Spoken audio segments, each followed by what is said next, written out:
Muy buenas tardes, amados hermanos. En esta hora quiero desearte las más ricas bendiciones de parte de nuestro Dios. Te traigo una palabra hoy muy especial para nuestras vidas en esta semana en la cual estamos viendo que celebrando la Semana Santa, más conocida así dentro del pueblo cristiano, que tenemos que saber que todos los días tenemos que vivir una vida en santidad. Pero en sí lo que tú y yo como pueblo de Dios celebramos es que fue la última semana de Jesús, la pasión de Cristo sobre la tierra, la última semana, el acontecimiento más importante de la historia. ¿Por qué razón? Porque fue el momento en el cual el Señor Jesucristo fue a morir por nuestros pecados, fue a morir y resucitó al tercer día de entre los muertos y ascendió al cielo con poder y gran gloria. Qué bueno, hermano, pero vamos a hablar hoy sobre un tema sumamente importante, que es qué podemos aprender de la entrada triunfal de Jesús a Jerusalén. En Juan capítulo 12, verso del 12 al 16, la Biblia dice: el siguiente día, grande multitud que había venido a la fiesta. ¿Cuál fiesta? La fiesta de la Pascua. Cuando oyeron que Jesús venía a Jerusalén, tomaron ramas de palmeras y salieron a recibirle. ¿Y cómo clamaba? Dice que clamaba: Hosana, bendito el que viene en el nombre del Señor, el Rey de Israel. Y halló Jesús un asno y se sentó sobre él, como está escrito: no temas, hija de Sión, he aquí tu rey viene sentado sobre un pollino de asna.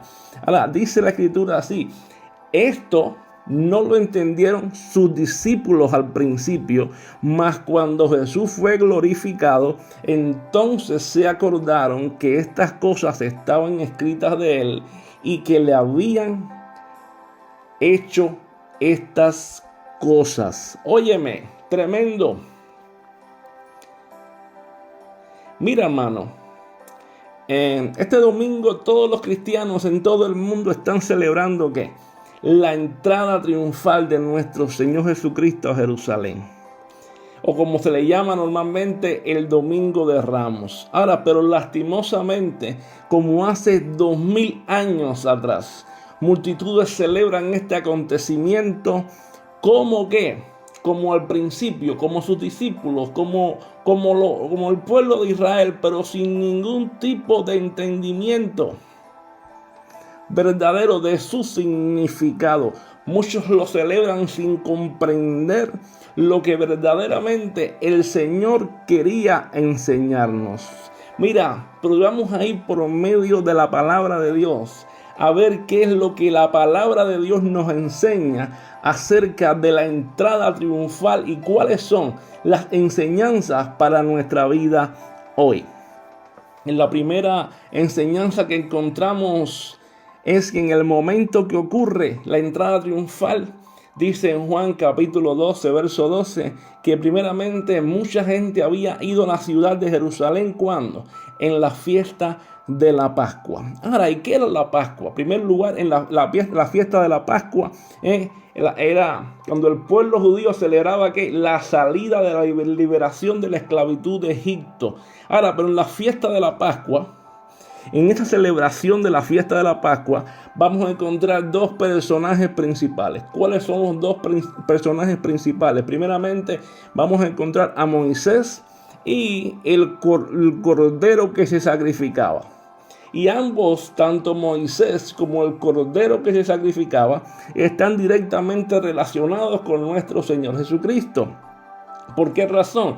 Porque Moisés fue el libertador enviado por Dios para liberar a Israel de la esclavitud de Egipto. Si vamos a Hechos capítulo 7, verso 35, la Biblia dice: a este Moisés, al cual habían desechado, diciendo: ¿quién te ha puesto por príncipe y por juez? A este envió Dios para que fuese príncipe y redentor por mano del ángel que le apareció en la zarza. Fíjate, hay un paralelo, hay una similitud, ¿entiendes? Ahora, ¿por qué? Porque nuestro Señor Jesucristo es el libertador enviado por Dios para liberar a todo aquel, a su pueblo.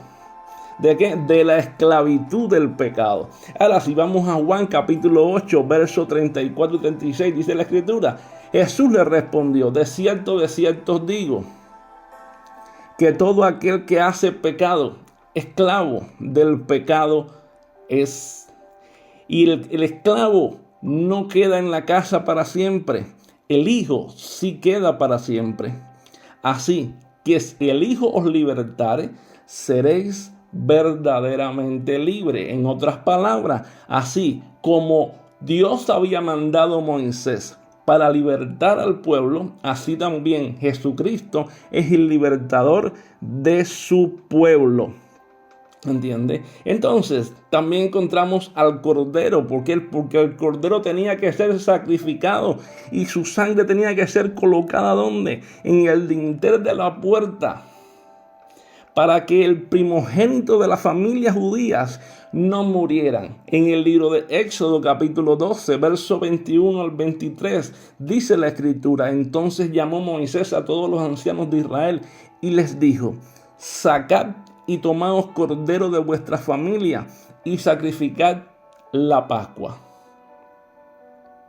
Y tomad un manojo de hisopo y mojadlo en la sangre que está donde, en un lebrillo, y untad la solera de la puerta y las dos jambas, y ninguna de vosotras salga de la puerta de su casa hasta la mañana, porque Jehová pasará hiriendo a los egipcios cuando vea la sangre en el dintel y en los postes. Jehová pasará aquella puerta y no dejará entrar al heridor en vuestras casas para herir. Mira, hermano, y nuestro Señor Jesucristo, ¿quién es? ¿Qué había que hacer en la Pascua en el libro de Éxodo?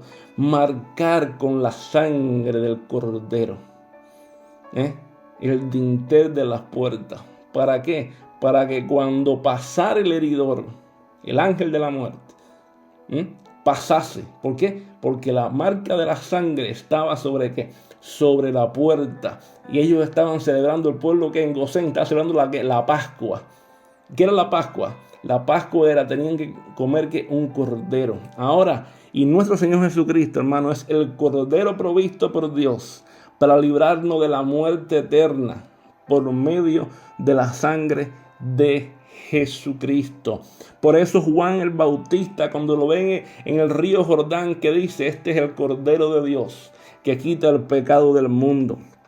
Primera de Pedro capítulo 1 versos 18 al 20, la Biblia dice: sabiendo que fuiste rescatados de nuestra vana manera de vivir, la cual recibisteis de vuestros padres, no con cosa corruptible como oro o plata, sino con la sangre preciosa. ¿De quién?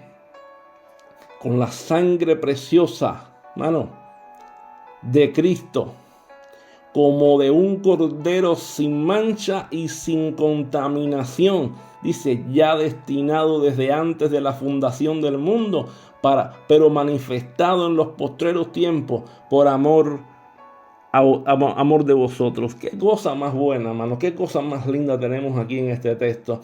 ¿Quién es el Cordero de Dios? ¿Quién es el Cordero Pascual? Cristo es el Cordero Pascual. El apóstol Pablo habla que Cristo es nuestra Pascua.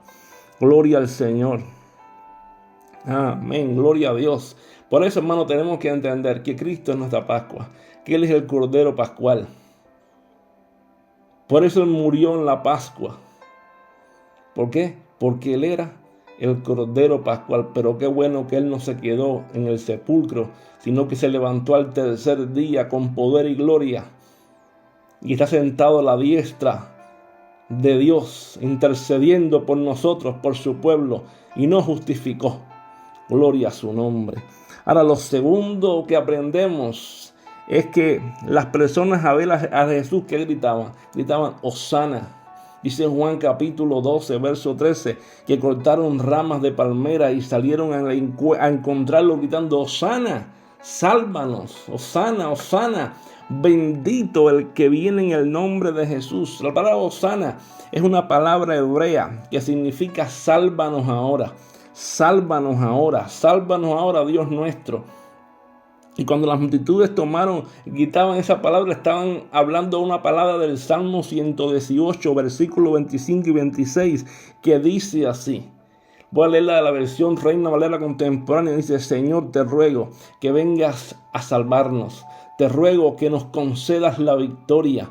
Bendito el que viene en el nombre del Señor. Pero lastimosamente, la mayoría de todas las personas que gritaban en ese momento Hosana pensaban que Jesús como Salvador venía a rescatarlo de la dominación de los romanos, porque veían a Jesús como un conquistador político, veían a Jesús como un rey político, no como al Rey de Reyes, no como a Dios, sino lo veían como a un rey político. ¿Entienden?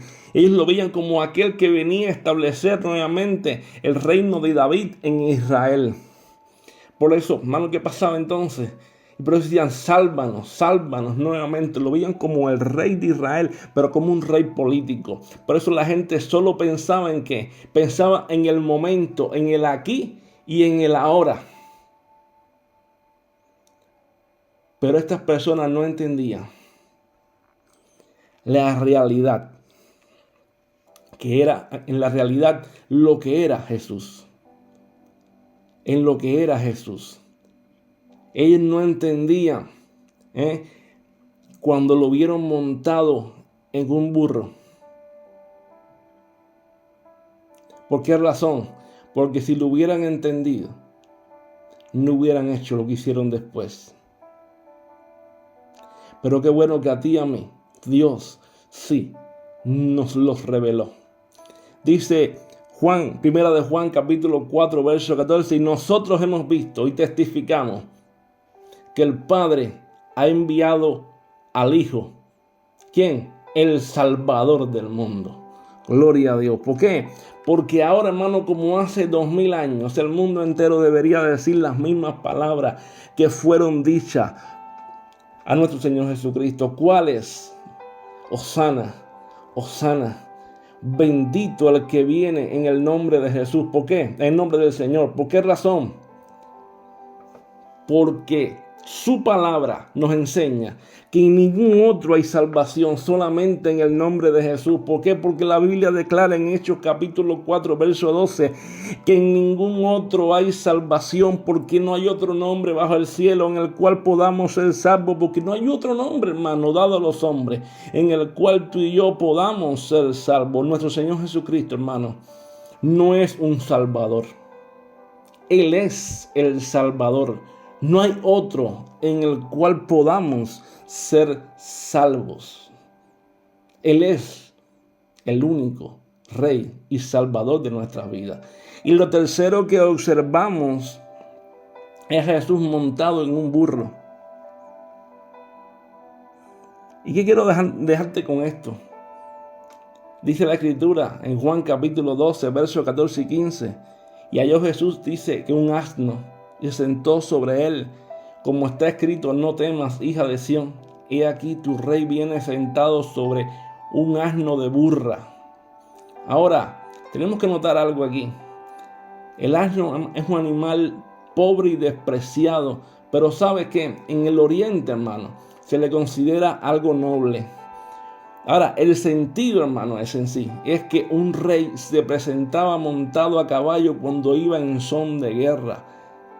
Pero cuando iba en son de paz, se presentaba sentado como en un asno. Por eso la acción de Jesús era una señal de que Él era una figura de paz y no una figura bélica ni de guerra. Y con eso estaba mostrando que Él era el príncipe de paz, que Él era el Rey de Reyes, que Él era el Mesías que venía a morir por su pueblo. Que Él era aquel Mesías prometido, que Él era el Dios Todopoderoso que había venido. Pero nadie lo comprendió. Aún ni siquiera sus discípulos.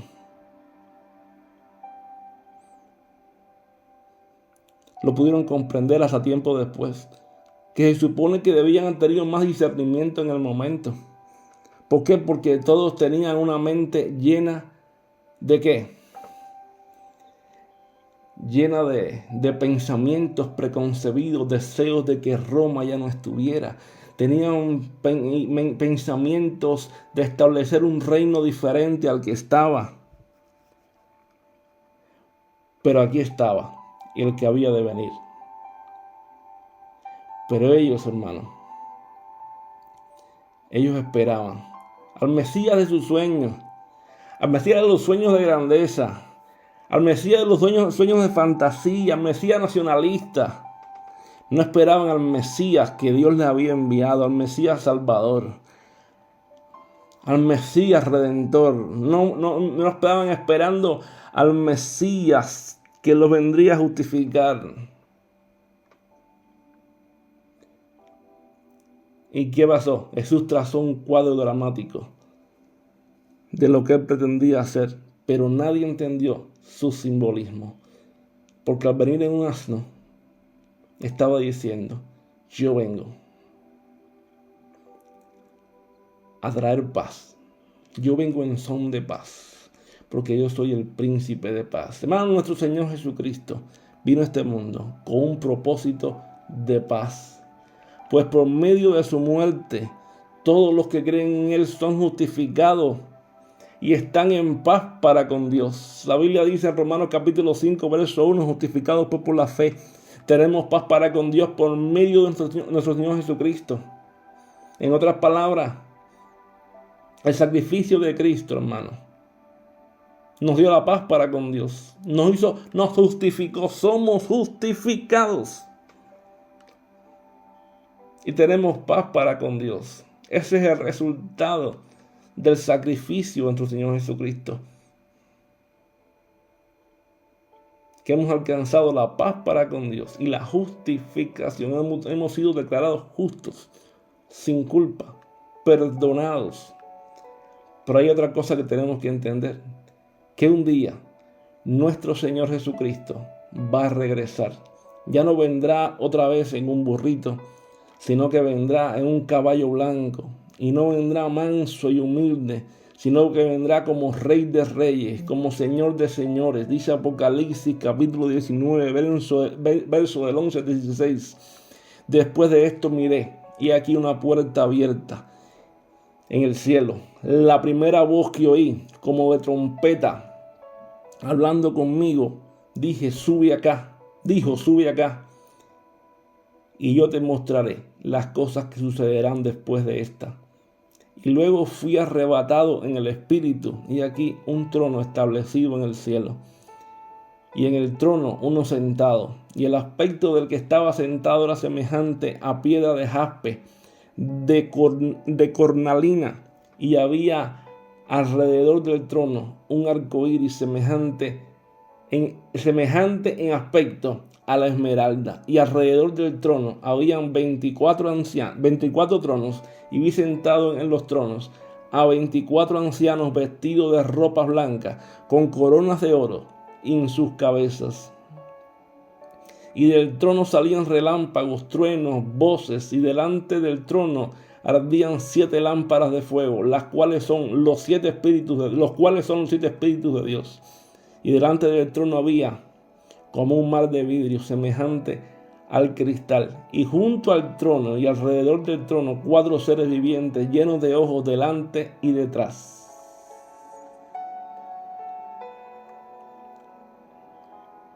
Hermano, nuestro Señor vendrá y nosotros estaremos con Él. Hoy estamos celebrando la entrada triunfal, humilde y manso, de Jesús en aquella época. Solamente lo vieron entrar los judíos que estaban en Jerusalén, pero hoy en día, el mundo entero lo volverá a ver. Un día el mundo entero lo conocerá verdaderamente y lo podrá contemplar. La Biblia dice: he aquí que Él viene en las nubes, y todo ojo le verá, y los que lo traspasaron, y todos los linajes y de la tierra harán lamentación por Él. Sí, amén.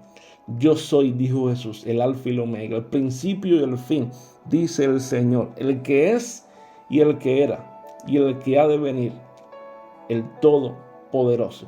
Pero lamentablemente para aquellos que no lo vean será muy tarde. ¿Por qué? Por una sola razón. Porque no serán salvos.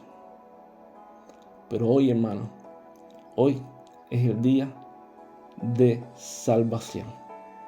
Hoy es el día aceptable.